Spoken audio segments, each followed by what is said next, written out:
लेते हैं कि ब्रोकरेज हाउस से पर कौन कौन से स्टॉक्स हैं, क्या कह रही हैं ब्रोकरेज हाउस। और ममाक्षी हमारे साथ जुड़ चुके हैं पूरी जानकारी लेकर।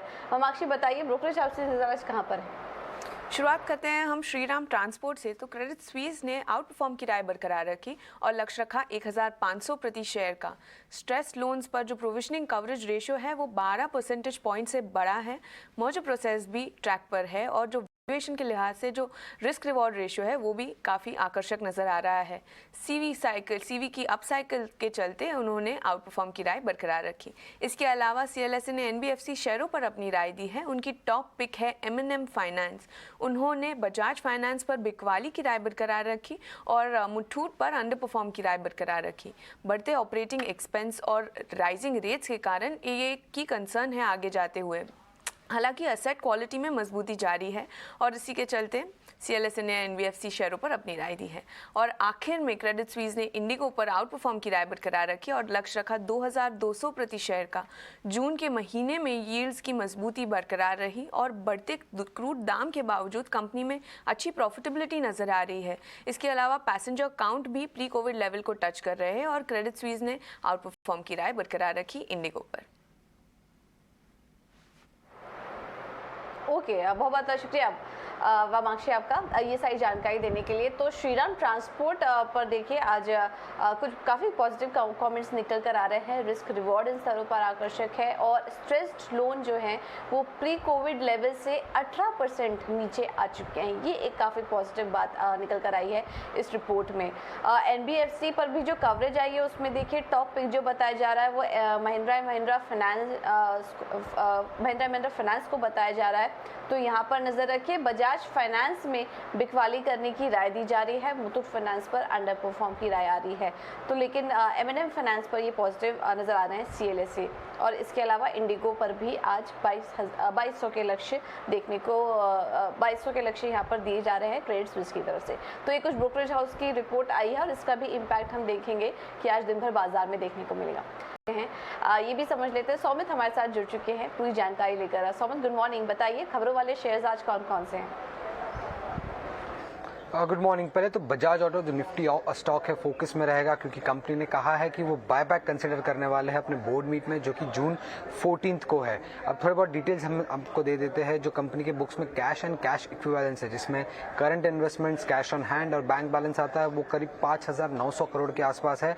और अगर हम नॉन करंट इन्वेस्टमेंट्स को होल्ड कर इंक्लूड करते हैं जो कि गवर्नमेंट बॉन्ड्स और म्यूचुअल फंड्स में है तो जो कंपनी का टोटल कैश इन हैंड है वो करीब 20,000 करोड़ तक बढ़ जाता है। तो अच्छा खासा एक बायबैक अनाउंसमेंट आने की एक्सपेक्टेशंस है स्ट्रीट को क्योंकि कंपनी के बुक्स में काफी स्ट्रॉन्ग कैश बैलेंस रहा है। उसके अलावा अगर हम देखते तो IIFL फाइनेंस ये स्टॉक फोकस में रहेगा क्योंकि कल कंपनी ने ये कहा है कि कंपनी की एक सब्सिडी होल्डी ओन सब्सिडी जो IIFL होम लोन का यूनिट है उसमें अबू धाबी इन्वेस्टमेंट अथॉरिटी ने करीब 2200 करोड़ का इन्वेस्टमेंट करने का बात किया है और ये उन लोग 20% स्टेक के लिए कर रहे हैं। तो अगर हम रिवर्स कैलकुलेशन करते हैं तो इसका मतलब ये हो जाता है कि जो होम लोन यूनिट है उसका वैल्यूएशन करीब 11,000 करोड़ के आसपास पड़ रहा है। और अगर आप IIFL फाइनेंस का मार्केट कैपिटलाइजेशन आज के टाइम पे देखते हैं तो सिर्फ 12,500 करोड़ का है। और याद रखिएगा IIFL होम फाइनेंस का जो AUM कंट्रीब्यूशन है उनके टोटल AUM में वो सिर्फ 35% का है। तो काइंड ऑफ री रेटिंग हमें देखने को मिल सकता है IIFL फाइनेंस में क्योंकि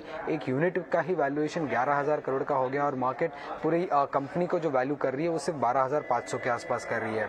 उसके अलावा पैनासिया बायोटेक फोकस में रहेगा क्योंकि कंपनी ने ये कहा है कि US FDA का एक इंस्पेक्शन हुआ था उनके हिमाचल वाले बद्दी प्लांट में और इंस्पेक्शन अब कंप्लीट हो चुका है और उनको करीब 8 ऑब्जर्वेशन इशू किया गया है फॉर्म 483 में। अब कंपनी कह रही है कि वो US FDA के साथ वर्क करेगी ऑब्जर्वेशन रिलीज करने के लिए और पहले का जो एक वार्निंग लेटर उन्हें मिला था वो भी क्लियर करने के लिए। तो ये स्टॉक फोकस में रखिएगा।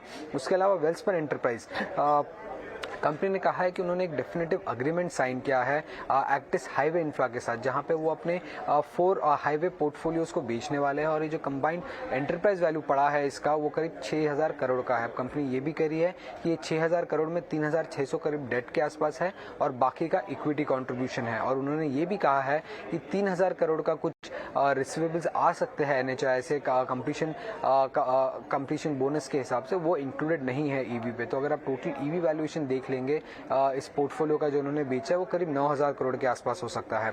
उसके अलावा डॉक्टर रेड्डीज फोकस में रहेगा क्योंकि कंपनी के सब्सिडी ने एक ऑरिगन डिस्कवरी टेक्नोलॉजीज, ओलेमा फार्मास्यूटिकल्स में के साथ कोलैबोरेशन किया है कैंसर थेरेपी के लिए। HDFC फोकस में रहेगा क्योंकि क्योंकि NBFC ने अपना जो रिटेल प्राइम लेंडिंग रेट है वो 50 बेसिस पॉइंट से बढ़ा दिया है। और आखिर में अगर हम देखें तो इमामी स्टॉक भी फोकस में रहेगा क्योंकि कंपनी के प्रमोटर ने प्लेज रिलीज किया है करीब 24 लाख शेयर्स पे।